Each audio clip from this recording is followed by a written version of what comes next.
For those of you starting out with furniture flipping, if you're trying to do this as a side hustle, that's fabulous. It definitely does make money. There is a market for recycled furniture, but can I talk to you about one safety issue first?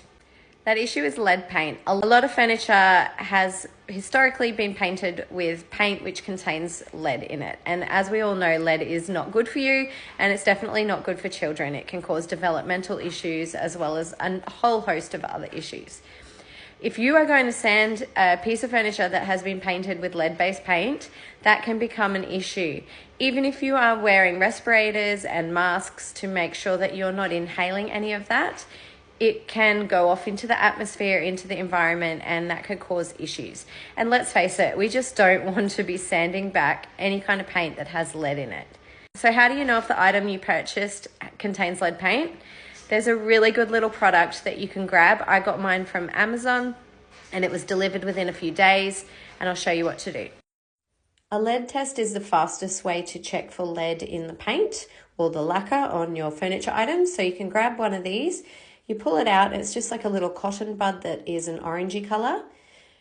Just dip that in some water so that it's moist, and it should be a nice mustard yellow color. Once you've done that, run it over a few places on your item and check the color of the head of the cotton bud. Now, if lead is present, the cotton bud will actually change color. It will turn pink or red. Now, just to demonstrate that for you, I've got myself a screw here that is plated so it doesn't rust. And that, of course, has lead in it. So I'm just running that over the screw and you will see that it will change to a red color where it's touched the screw. You can see a band of red forming where I've rubbed it on.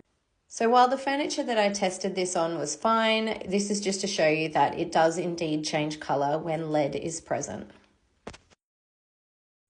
So I'll put a link to where you can buy yourself some of these down in the comments, and you can just copy that over to a web browser and grab yourself some. It's really important for your health and safety to make sure that you're not working with any products that contain lead.